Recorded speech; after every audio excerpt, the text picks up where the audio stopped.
चलिए बेटा सब लोग इधर ध्यान दीजिए। Combination of capacitors, series combination and parallel combination, ये आपने रेजिस्टर्स में पढ़ा होगा 9th या आई थिंक 10th स्टैंडर्ड में, करंट इलेक्ट्रिसिटी में आपने रेजिस्टर्स के कॉम्बिनेशन के बारे में पढ़ा होगा। अब वैसा ही एग्जैक्टली यहाँ पर है ना, कॉम्बिनेशन ऑफ कैपेसिटर। ऊपर से लगा दे प्रॉपर, ठीक है। अब बेटा देखो ये बहुत एसेंशियल पार्ट है, बहुत, इधर आ जाओ बेटा आगे, बहुत मतलब बहुत ज़्यादा एसेंशियल पार्ट है। तैरीम बंद कर देना पूरा, ऊपर से लगा दो। हाँ बस बस, नहीं वैसा नहीं, वैसा नहीं, छोड़ो छोड़ दो। इस पर एक क्वेश्चन नीट में यकीनन आएगा। एक क्वेश्चन हर साल आता ही आता है घुमा फिरा के। इसमें कैसा है, अलग अलग तरह के सर्किट्स होते हैं और उन सभी सर्किट्स को सॉल्व करने का तरीका आपको आना चाहिए, है ना। जनरली हम लोग देखते हैं कि आमतौर पे जब कई जगह पढ़ाया जाता है ये, तो सर्किट्स को डिफरेंशिएट करके नहीं पढ़ाते, वो सिर्फ बोल देते सीरीज़ और पैरेलल। सीरीज़ के लिए वो फॉर्मूला, पैरेलल के लिए फॉर्मूला, बेसिक वाले थोड़े ईजी करा देते हैं, फिर हार्ड वाले आपके लिए छोड़ देते हैं, है ना। और कई जगह बच्चे अटक जाते हैं। मगर अपन इंशाल्लाह मैं आपको पूरा कैटेगराइज करके बताऊँगा कि कॉम्बिनेशन तो किस तरह के कॉम्बिनेशंस हैं, है ना। सीरीज़ और पैरेलल एक अलग बात है, जब सर्किट्स डिज़ाइन होते हैं ऊपर ऊपर, तो किस तरह से डिज़ाइन होती है सर्किट्स, वो सब चीज़ों को ध्यान में रख। क्या हो किसको, अक्सा तहरीम देख लीजिए, ठीक है। तो चलिए हम बढ़ते हैं आगे सीरीज़ कॉम्बिनेशन की तरफ। जैसे कि आप देख सकते हैं कि यहाँ 3 कैपेसिटर्स है, C1, C2 एंड C3। तीनों के तीनों आप देख सकते हैं, दरवाज़ा बंद करो प्रॉपर तरीके से। तीनों के तीनों सीरीज कॉम्बिनेशन में है। एक कैपेसिटर का प्लेट दूसरे कैपेसिटर के प्लेट के साथ अटैच्ड है, फिर उस कैपेसिटर का दूसरा प्लेट तीसरे कैपेसिटर के प्लेट के साथ अटैच्ड है। इसका फर्स्ट प्लेट और इसका सेकंड प्लेट डायरेक्ट किसके साथ कनेक्ट हो रहे हैं, बैटरी के साथ। जैसे ही मैं ये की को क्लोज करूंगा, ये क्या करेगा, बैटरी यहां से नेगेटिव चार्जेस को बाहर निकालेगा, यानी इलेक्ट्रॉन्स को खींचेगा। इलेक्ट्रॉन्स को खींचकर वो इधर वाले प्लेट पर लाकर जमा करेगा। जब वो इधर से इलेक्ट्रॉन्स को खींचेगा तो यहां क्या जमा हो जाएगा, पॉजिटिव चार्ज। मान लो यहां पर +Q पॉजिटिव चार्ज यहां से या यहां पर जनरेट हुआ है, यानी यहां पे -Q इलेक्ट्रॉन्स उसको छोड़कर चले गए, है कि नहीं। तो -Q अगर इलेक्ट्रॉन छोड़कर चले गए तो वहां पर पॉजिटिव चार्ज जनरेट हो जाता +Q। तो यहां से इलेक्ट्रॉन्स निकल कर इधर आके जमा हो गए और यहां पर एक चार्ज तैयार हो गया -Q। ये समझ में आया क्या।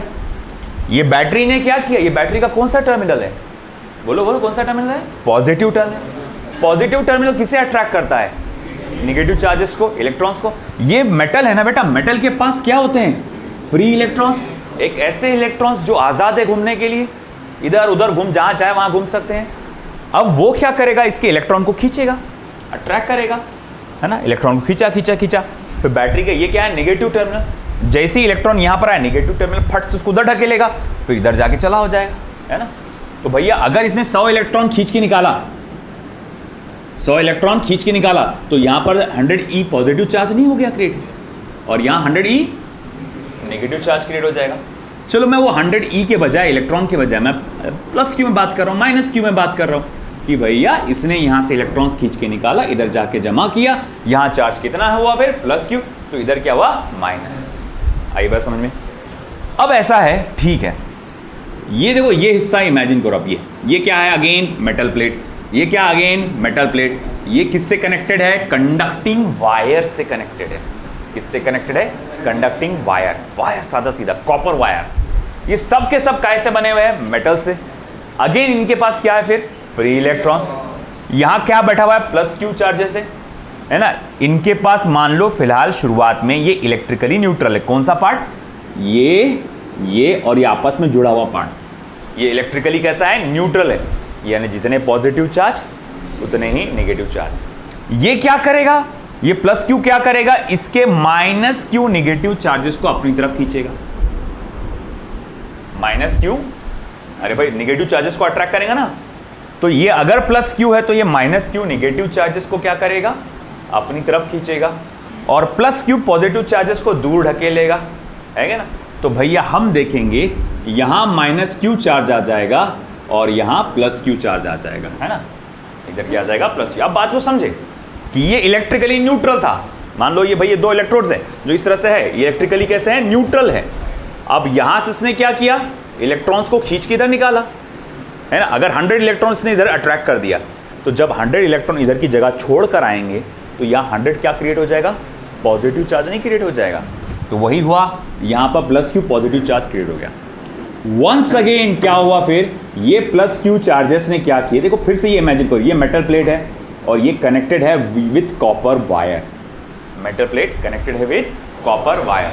वंस अगेन मेटल, इतना हिस्सा देखा जाए तो इलेक्ट्रिकली न्यूट्रल है कि नहीं, मगर फिर से ये प्लस क्यू ने क्या किया, है ना, इसके माइनस क्यू चार्जेस को अपनी तरफ खींचा, है ना, माइनस क्यू चार्जेस को अपनी तरफ खींचा और प्लस क्यू चार्जेस को दूर ढकेला, और इस तरह का अरेंजमेंट तैयार।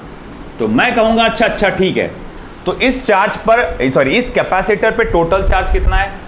अगेन आपको याद होना चाहिए, मैंने पिछली बार भी कहा था, चार्जेस की गिनती पॉजिटिव चार्जेस से होती है, ना कि नेगेटिव चार्जेस से। जब मतलब हम लोग कहते हैं किसी बॉडी पर या किसी कैपेसिटर पे इतना चार्ज है, तो उसकी गिनती मैं कैसे करता हूँ, पॉजिटिव चार्ज। मैं देखता हूँ उसमें कितना पॉजिटिव चार्ज है, क्योंकि मेन सारा खेल हमारा पॉजिटिव चार्जेस जमा करने पर ही है।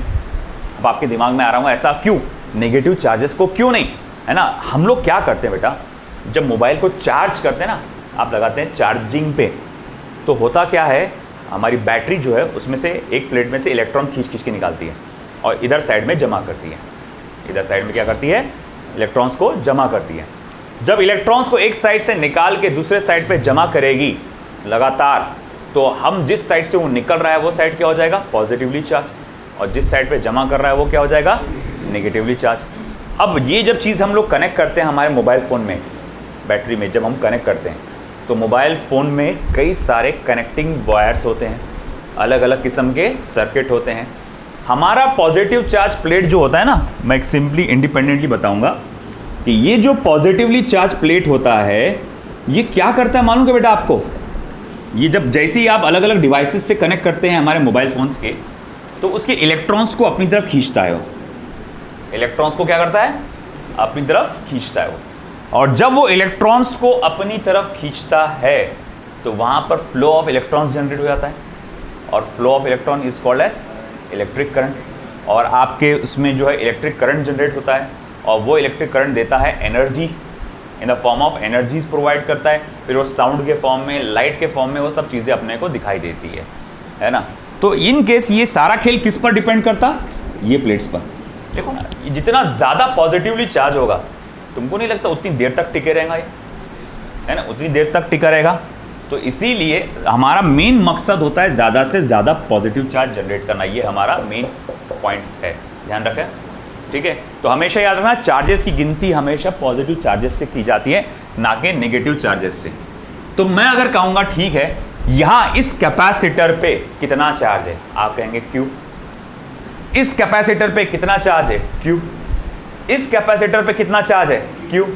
एक चीज सीखने को मिली, फिर भले ही कैपेसिटेंस अलग अलग है, भले ही कैपेसिटी अलग अलग है, मगर सब पे चार्ज कैसा है, सेम है ना। तो सीरीज कॉम्बिनेशन में याद रखे बेटा, सीरीज कॉम्बिनेशन में हर एक कैपेसिटर की कैपेसिटी भले ही अलग अलग होती होगी, मगर चार्ज सब पे सेम होता है। ये वैसे ही है जैसे कि सीरीज कॉम्बिनेशन में अगर रेजिस्टर्स होते हैं तो हर एक रेजिस्टर का रेजिस्टेंस अलग अलग होगा, करंट उसके अंदर सेम फ्लो होता है, करंट इलेक्ट्रिसिटी पढ़े हैं अपन ने। तो वैसे ही बेटा, भले ही इसकी कैपेसिटी अलग अलग है, मगर चार्ज डिपोजिशन सबका कैसा है, सेम है ना। अब अगर मैं कहूं कि देखो C = Q/V, आप फॉर्मूला जानते हैं, C = Q/V आप फॉर्मूला जानते हो। मैंने कहा देखो ये चीज चेंज हो रही है, कैपेसिटेंस की वैल्यू चेंज हो रही है, मगर Q की वैल्यू चेंज नहीं हो रही। जैसे मैं बोलूंगा ठीक है, देखो अगर मैं बोलूंगा 2, 100/50 है ना। अब देखो इसका आंसर क्या आ रहा, 2R। अब ये बोल रहा कि भैया ये वैल्यू को मैं चेंज नहीं करूंगा, ये वैल्यू को मैं चेंज नहीं करूंगा, ये वैल्यू फिक्स रहेगी, 100 की 100 ही रहेंगी, इसको चेंज नहीं कर सकते। अब ये जाके 2 के बाद हो गया 4, तो ऑटोमेटिकली ये चेंज नहीं हो जाएगा, ये क्या हो जाएगा 25। ये आगे जाके बन गया 5, तो ऑटोमेटिकली ये चेंज नहीं हो जाएगा, है कि नहीं। मतलब तुमने बोल दिया कि ये तो चेंज होने वाला नहीं, और अगर ये चीज चेंज हो रही तो अल्टीमेटली चेंज किसको होना पड़ेगा, डिनोमिनेटर को। तो इसी तरह से C is equal to Q by V, charge ने पहले ही बोल दिया कि मैं लगातार सीरीज कॉम्बिनेशन में कांस्टेंट रहता हूं, मैं बदलने वाला नहीं। अब आप क्या बदल रहे, कैपेसिटी, है कि नहीं, क्या बदल रहे हैं, capacity C1 C2 C3 C4 है ना, ये अलग अलग वैल्यूज हैं। तो अगर कैपेसिटी बदल रहे तो आपको नहीं लगता ऑटोमेटिकली किससे चेंज होना पड़ेगा, पोटेंशियल को। यानी अगर मैं इस एक कैपेसिटर की बात करूं तो इस एक कैपेसिटर के पास पोटेंशियल डिफरेंस कितने का है, तो V1, इसके पास कितने का है तो V2, इसके पास कितने का है तो V3, है ना। ये प्लेट और ये प्लेट के बीच के अंदर पोटेंशियल का जो डिफरेंस है वो कितना है, V1 V2 V3। मतलब चार्ज भले ही सेम है सब पर, मगर पोटेंशियल डिफरेंस सीरीज कॉम्बिनेशन में सब पर अलग अलग अलग होता है। तो चलो ठीक है भाई, मान लिया कि पोटेंशियल डिफरेंस सबका अलग अलग होता है, तो फिर मैं लिख सकता हूं देखो C1 is equals to Q by V1, C2 is equals to Q by V2, C3 is equals to Q by V3। Okay चलो भाई मान लिया, ये हमारा फॉर्मूला कुछ ऐसा बनेगा। अब अगर मैं बोलूंगा देखो इस बैटरी का टोटल पोटेंशियल डिफरेंस मान लो V है, इस बैटरी का टोटल पोटेंशियल डिफरेंस क्या है, V है।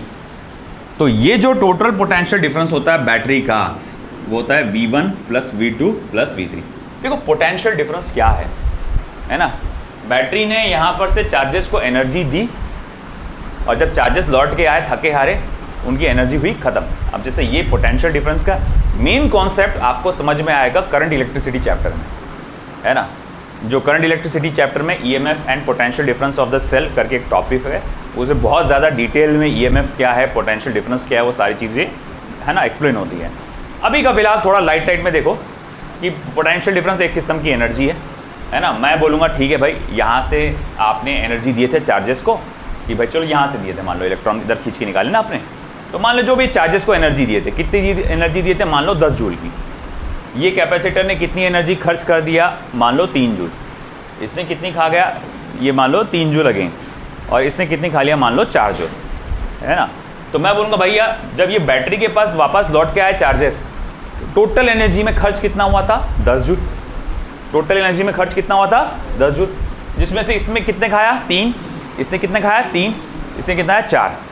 क्या मैं इसको ऐसा कह सकता, यहाँ से काउंट करूँ 3 + 4, है ना, कुल मिला के 10। तो इस बैटरी में एनर्जी का पोटेंशियल डिफरेंस कितना आ रहा है, 10 जूल। तो कहने का मतलब ये है कि यहाँ पर जो भी पोटेंशियल डिफरेंस आएगा, सॉरी बैटरी का जो भी पोटेंशियल डिफरेंस रहेगा, इन तीनों पोटेंशियल डिफरेंस का क्या होता है, सम। अगेन मैं कहूँगा थोड़ा सब्र रखना, क्योंकि ये पोटेंशियल डिफरेंस और EMF का कॉन्सेप्ट जो है वो ज़्यादा बेहतर आपको समझ में आएगा अगले चैप्टर में, इसमें थोड़ा सा नहीं समझ में आएगा, ठीक है। तो मैं कहूँगा ठीक है भैया, मान लिया कि भाई यहाँ पे V equals to V1 plus V2 plus V3, मगर किंतु परंतु V1 क्या होता है, Q बाय C1, V2 क्या होता है, Q बाय C2, और V3 क्या होता है, Q बाय C3। तो मैं V1 के जगह लिखूंगा Q by C1, Q by C2, Q by C3, ये मैं V1 की जगह लिखूंगा। और V क्या है बेटा, टोटल पोटेंशियल डिफरेंस, तो यहां आना चाहिए total charge upon total capacitance in series.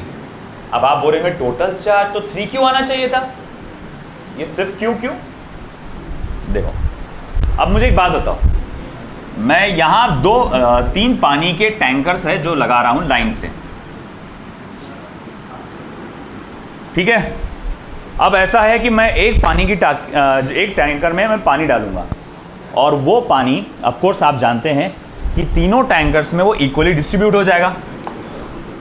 मान लो इस तरह से पानी का लेवल आ गया, इसमें मैं पूछूंगा इसमें पानी की हाइट कितनी है, आप कहेंगे 2 फीट। इसमें पानी की हाइट कितनी है, आप कहेंगे 2 फीट। इसमें पानी की हाइट कितनी है, आप कहेंगे 2 feet.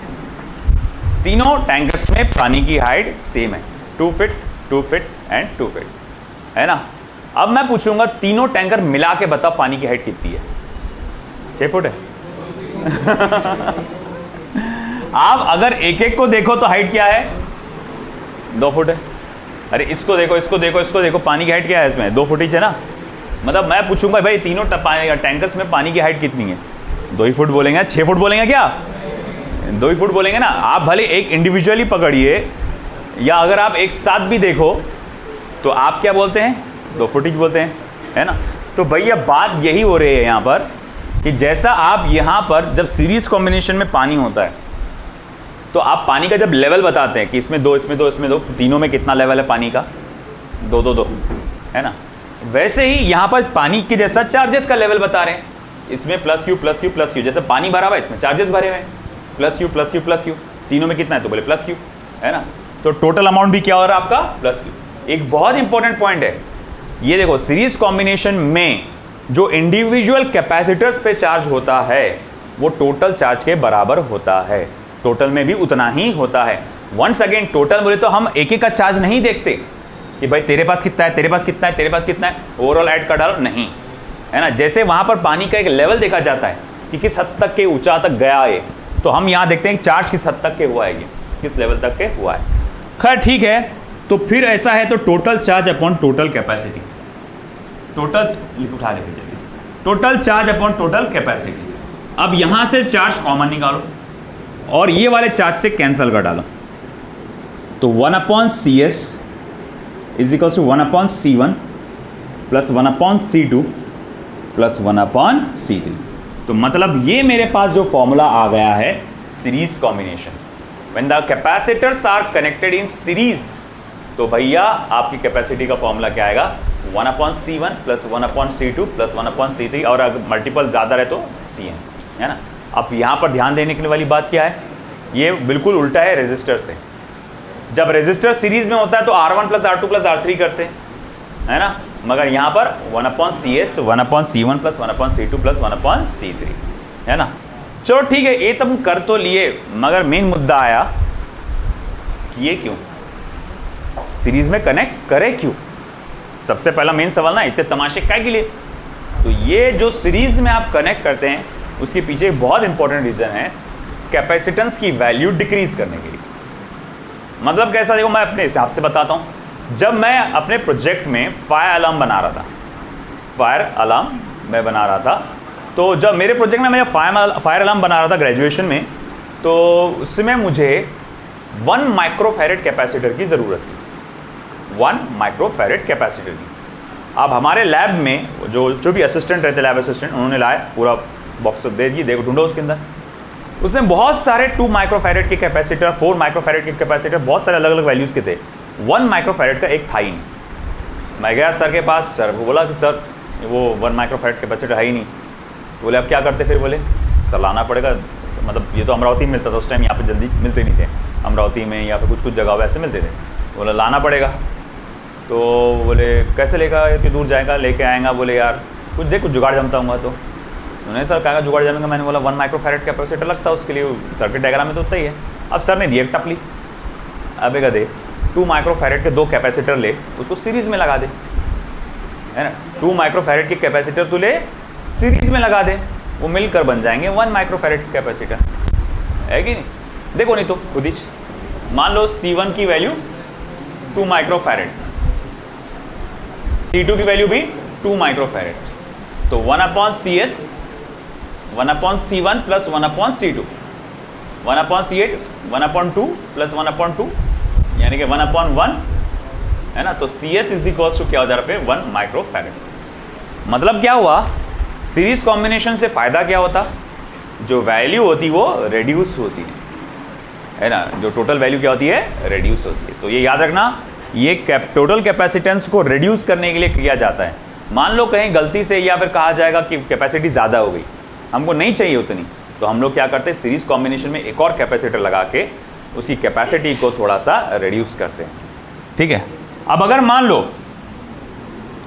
if we have two capacitors, if we have two capacitors of capacitance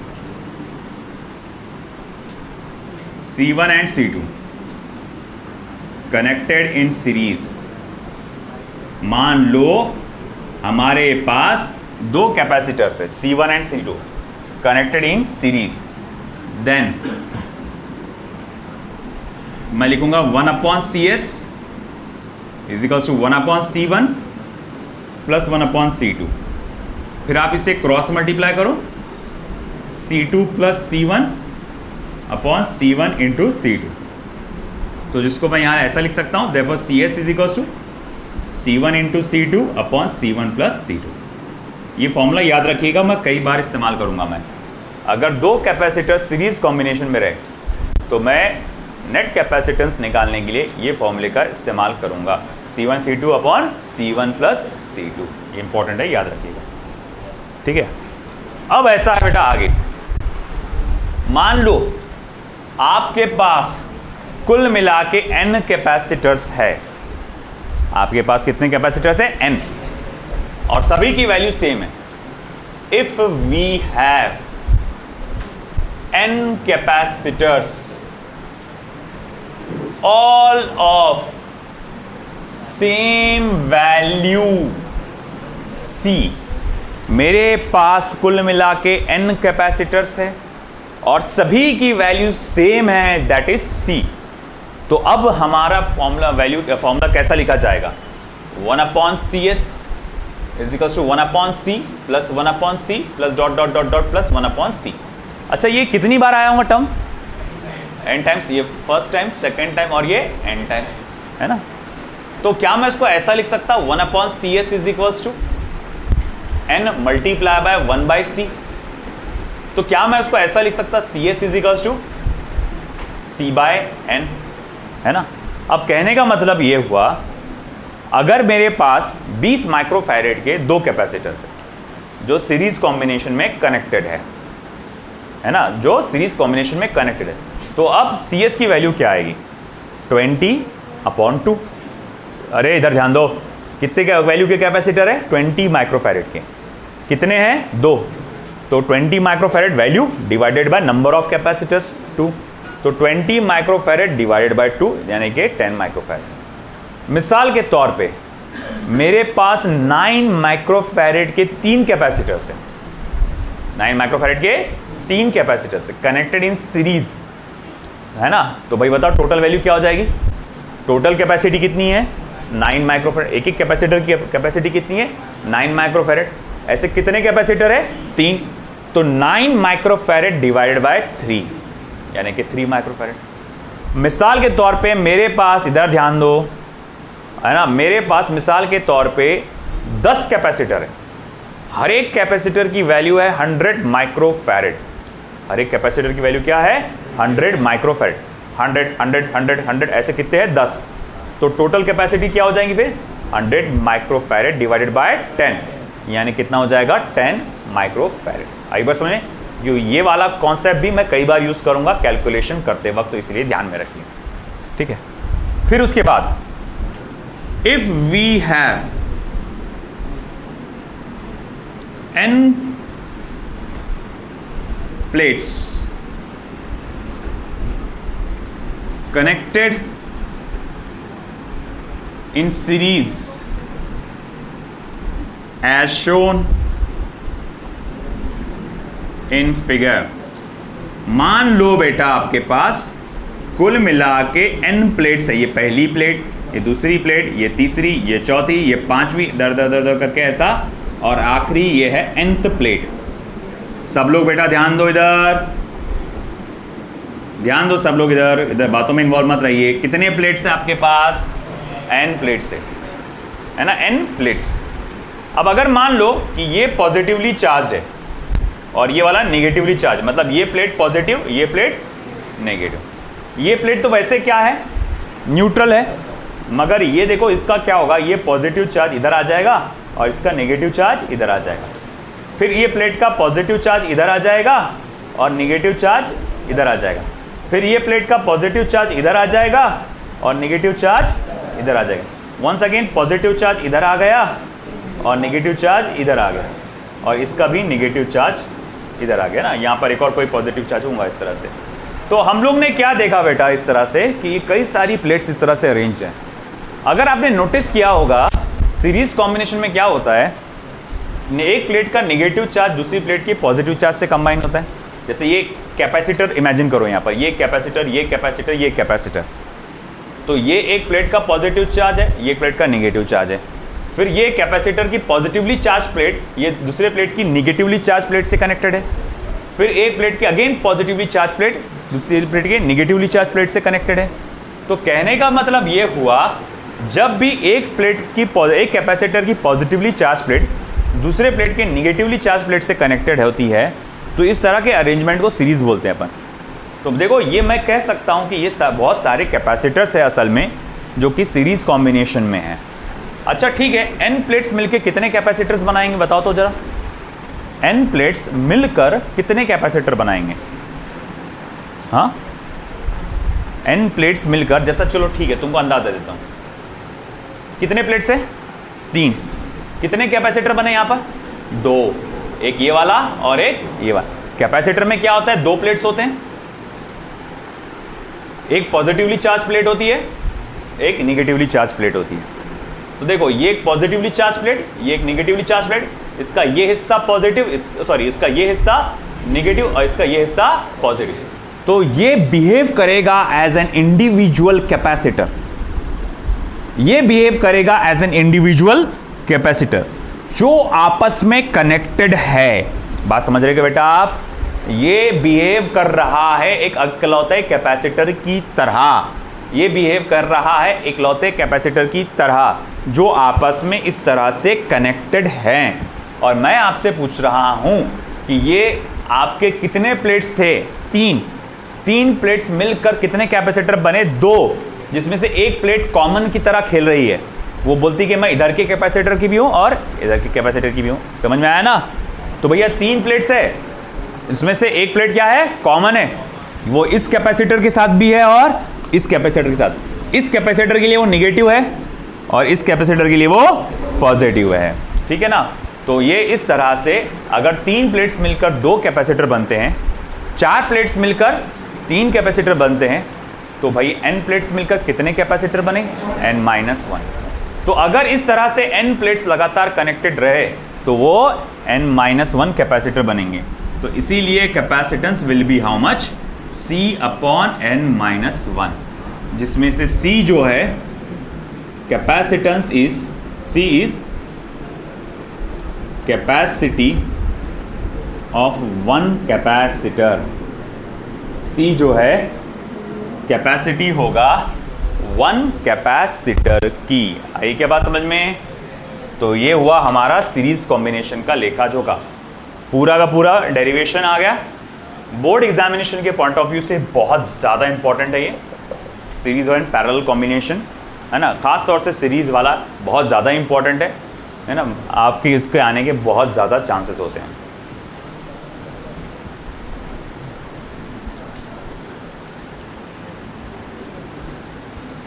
थोड़ी सी थ्योरी डालना पड़ेगी इसके अंदर, आपको थ्योरी का तड़का देना पड़ेगा।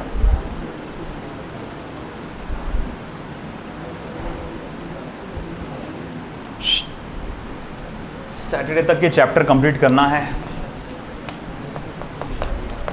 एनी हाउ 2 दिन, आज थर्सडे है ना, फ्राइडे सैटरडे। बातें नहीं,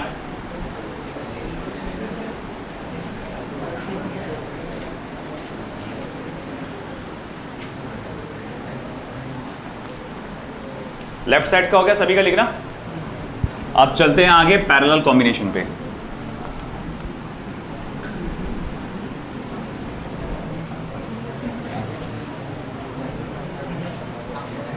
बातों में इन्वॉल्व मत हो जाइए। पैरेलल कॉम्बिनेशन,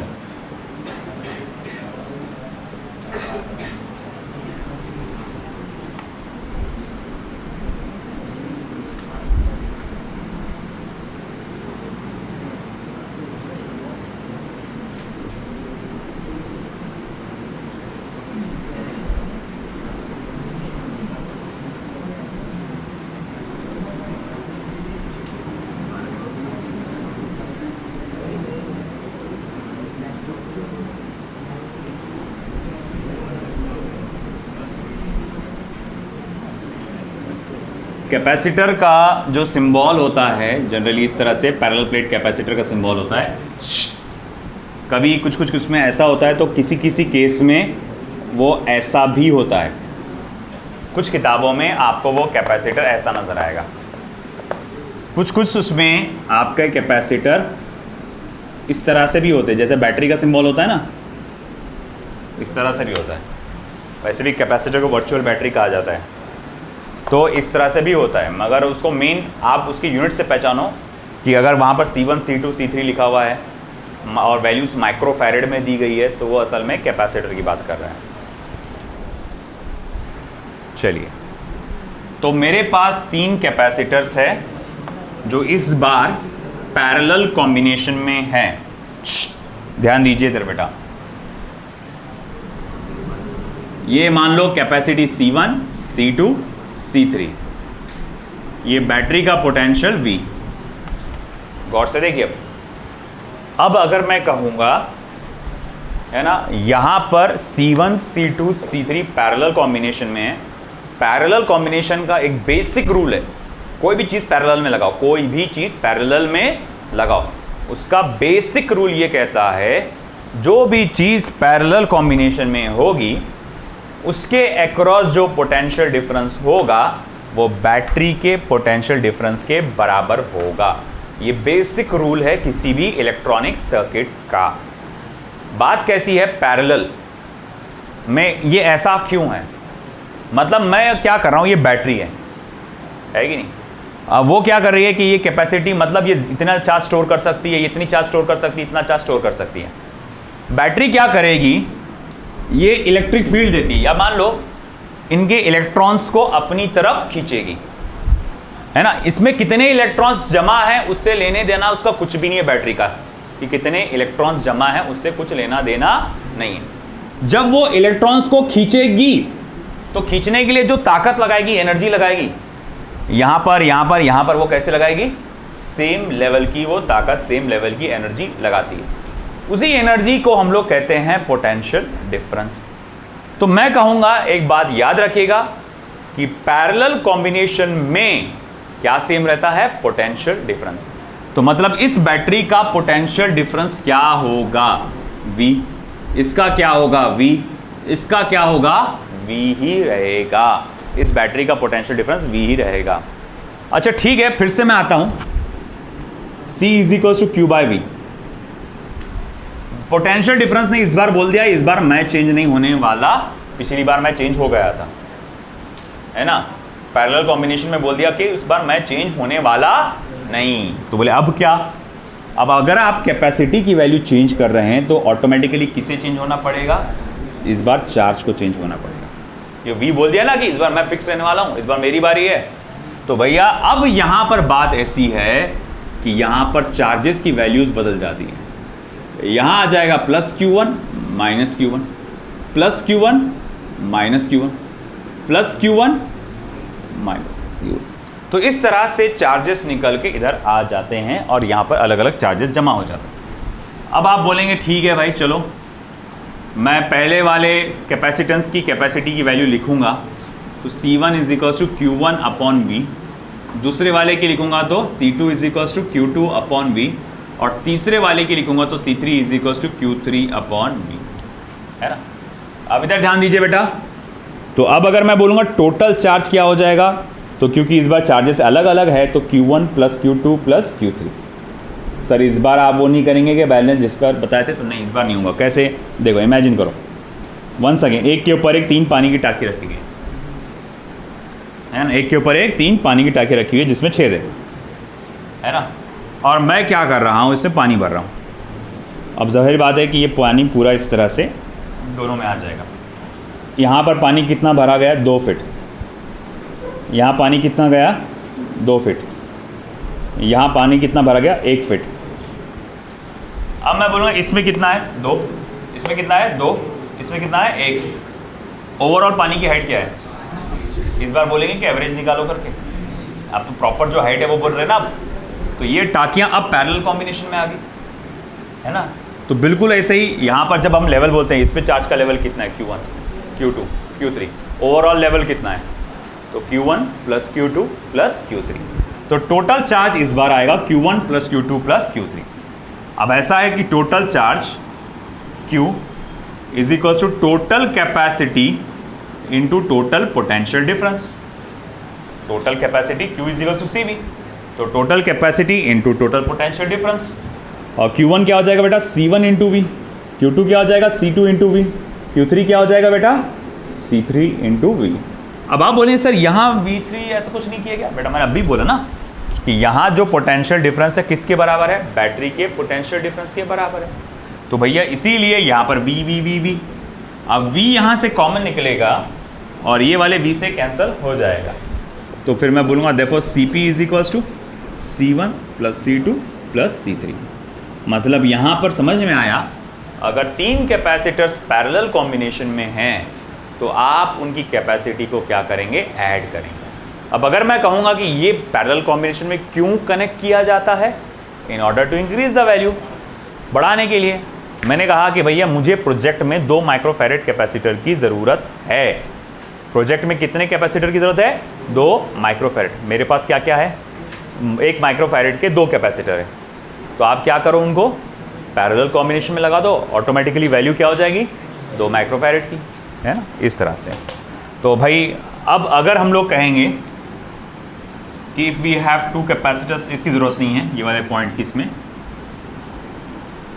हाँ ये वाले के पॉइंट्स की ज़रूरत है। If we have n capacitors of same value, bracket में लिख लेता हूं C, then CP is equals to C plus C plus C plus C। ये कितना चलेगा, 4 n टाइम्स रहेंगे यहाँ पर, तो देखो CP इज इक्वल्स टू क्या हो जाएगा, n multiply by C।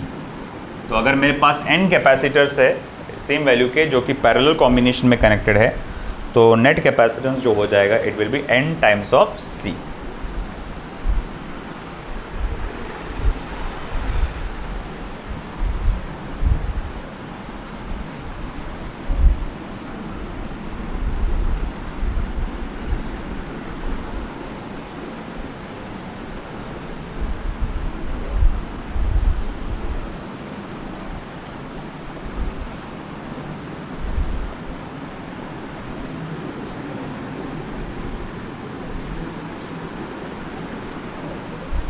If we have n plates connected in series such that odd numbered are connected to one terminal and even numbered are connected to other terminal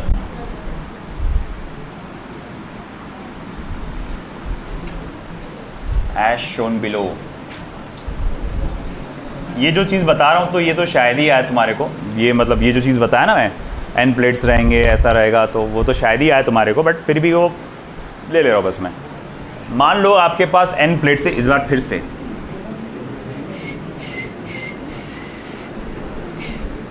थोड़ा ज़्यादा ले लेता हूँ।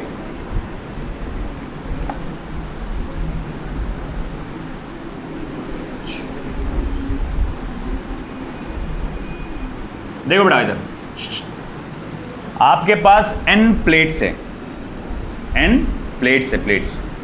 पिछली बार सबके सब n प्लेट्स लाइन से लगे हुए थे।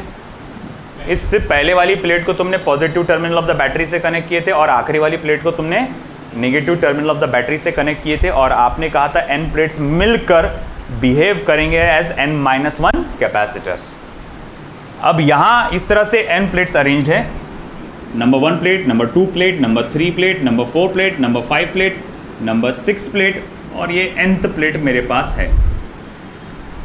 अब मैं क्या करूँगा, ऑड नंबर की सारी प्लेट्स, ऑड नंबर की सारी प्लेट्स एक साथ अटैच करूँगा, 1, 3, 5 और शायद ये n मतलब पता नहीं कौन सा आखिरी वाला कौन सा है, मान लो कि ये ऑड नंबर का ही था तो इसको अटैच कर दिया मैंने। और इवन नंबर की सारी प्लेट्स, मान लो कि n-1 इवन नंबर आएगा, फिर ये प्लेट्स को एक साथ अटैच किया मैंने। ये कनेक्टिंग वायर्स हैं, ये कनेक्टिंग, ये प्लेट्स है, अरे हाँ सॉरी वो तो हो गया अटैच, ये अटैच्ड है इस तरह से। ये बैटरी के पॉजिटिव टर्मिनल को गया और ये बैटरी के नेगेटिव टर्मिनल्स को गया, मतलब अल्टरनेट अटैचमेंट है ना। पॉजिटिव मतलब ये एक गया पॉजिटिव टर्मिनल को, ये गया नेगेटिव, फिर ये पॉजिटिव को, फिर ये नेगेटिव को।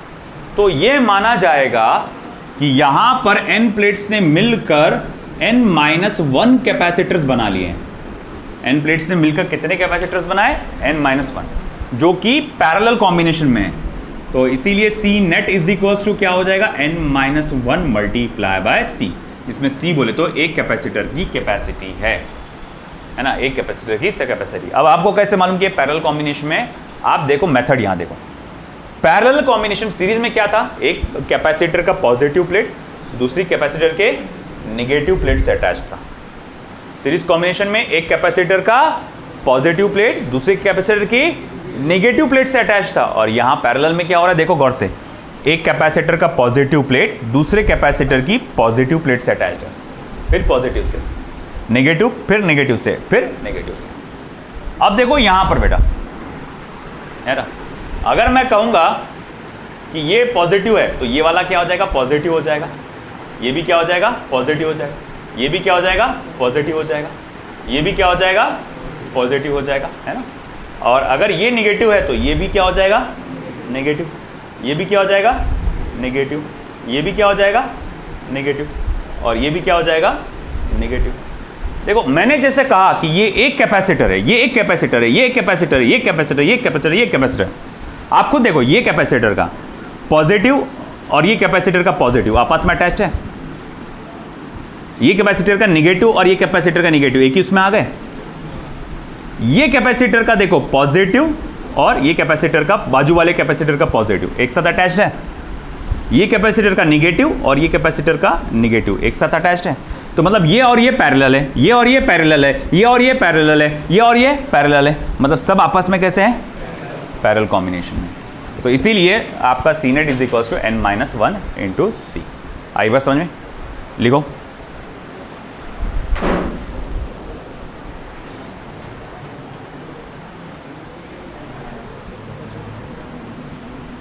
ये इधर का हुआ क्या? लेफ्ट साइड का पार्ट। अभी सिर्फ लिस्ट लिखा के दे रहा हूं। Types of capacitive circuit. Types बोलना गलत हो जाएगा, method of solving capacitive circuit. Method of solving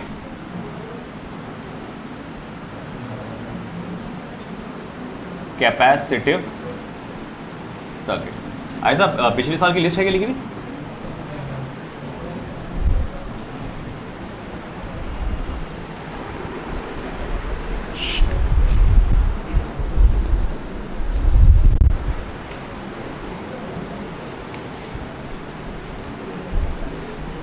इस पार्ट में यकीनन एक क्वेश्चन आता ही आता है, methods of solving capacitive circuit. अगर तुमको ये आ गया तो करंट इलेक्ट्रिसिटी का भी आ गया समझो।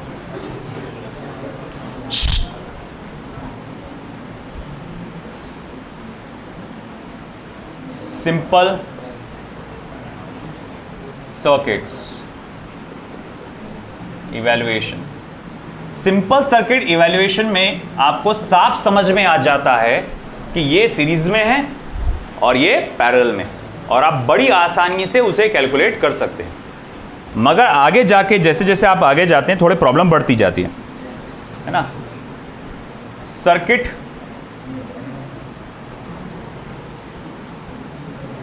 Circuits to be calculated by equipotential method इस पे अक्सर क्वेश्चन आए हैं, 2 से 3 बार इसी पॉइंट पर क्वेश्चन आए हैं, आसान होता है। फिर देखो balanced Wheatstone bridge, unbalanced Wheatstone bridge. Unbalanced Wheatstone bridge generally NEET में नहीं आता है, नहीं के बराबर इसके चांसेस है। जेई वालों के लिए थोड़ा सा इंपॉर्टेंट भी नहीं बोलूंगा मैं, जेई में आता रहता है, जेई के एग्जाम में आया हुआ है, कई बार आ चुका है वो। Symmetric circuits, symmetric circuits, infinite series circuits, combination of dielectrics,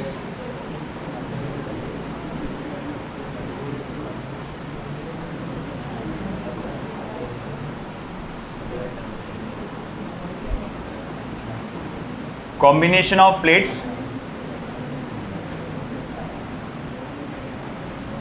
क्या है कशा, इधर ध्यान दो, combination of plates, and the 9th one, evaluation of charge and capacitor, evaluation of charge and capacitor on a complex circuit, on a capacitor, evaluation of charge and potential था, sorry, not capacitor, evaluation of charge and potential on a single capacitor in a complex circuit होता है, but छोड़ो जान दो, तो मत लिखो। तो कुल मिला के 9 टाइप के सर्किट्स की स्टडी आपको करना है, 9 है ना, 9 टाइप के सर्किट की, 9 तो देखो अनबैलेंस का तो सिर्फ मैं आपको फॉर्मूला बता दूंगा, है ना, क्योंकि इसमें ज़बरदस्ती टाइम पास होगा मेरा, और अभी वक्त बहुत कम है, 2 दिन में मुझे कंप्लीट करके देना आपको ये पूरा चैप्टर। तो अभी देखो कैसा है ये सिंपल सर्किट, जिसमें इजीली समझ में आ जाता है कि ये सीरीज में है, ये पैरेलल में है ना, फिर जिसमें इक्विपोटेंशियल मेथड से सॉल्व करना पड़ता है। और अगर ये तुमको जम गया ना, ये समझ में आ गया, तो तुम्हारा करंट इलेक्ट्रिसिटी का भी हो गया, समझो, है ना, क्योंकि वो मैं फास्ट ट्रैक में लूँगा थोड़ा सा करंट इलेक्ट्रिसिटी का, क्योंकि सेम है, पूरे रूल्स सबके सेम है, सिर्फ एक ही चीज़ का फ़र्क है करंट इलेक्ट्रिसिटी में, कि वहाँ सीरीज़ में R1 + R2 करना पड़ता, और पैरेलल में 1/R1 + 1/R2 करना पड़ता, सिर्फ इतना ही फ़र्क है, बाकी सारे रूल्स उसके अंदर सेम आते हैं, है ना। तो इसी वजह से मैं क्या करूँगा, आपको अभी बता रहा हूँ, अभी थोड़ा स्लोली बताऊँगा, मगर आगे जाके आपको थोड़ा अगले चैप्टर में वो रिवाइज हो जाएगा आपका, बट फिर भी थोड़ा फास्ट जाएगा। दूसरी बात, प्रॉबेबली कल सुबह मैं एक्स्ट्रा ले सकता हूँ उसका, है ना, 1 दिन की 2 दिन की बात है, सैटरडे और फ्राइडे को मैं एक्स्ट्रा ले सकता हूँ, क्योंकि मुझे कंप्लीट करना है 22 सैटरडे चैप्टर अपना बचा है, ये सर्किट टाइम जाता है इसमें थोड़ा, शायद कल का पूरा दिन इसके अंदर ही जाएगा, 2 बैचेस इसके, है ना। अगर बाई चांस अगर कल 2 बैचेस में नहीं हुआ, तो मुझे तीसरा बैच एक लेना पड़ेगा सैटरडे की सुबह में 1 घंटे का, और फिर एक सेशन में मैं वैन डी ग्राफ जनरेटर और इलेक्ट्रोस्टैटिक एनर्जी वाला पार्ट में कंप्लीट कर दूंगा, वो छोटा पार्ट है, वो हो जाएगा कंप्लीट। तो मैं 2 सेशन एक्स्ट्रा लेकर ये चैप्टर कंप्लीट करवा सकता हूँ, क्योंकि संडे को शायद याद हो इलेक्ट्रिकल पोटेंशियल एंड कैपेसिटेंस पे आपका टेस्ट है, ये वाले चैप्टर में, है ना। ठीक है, बाकी का देखते हैं कल।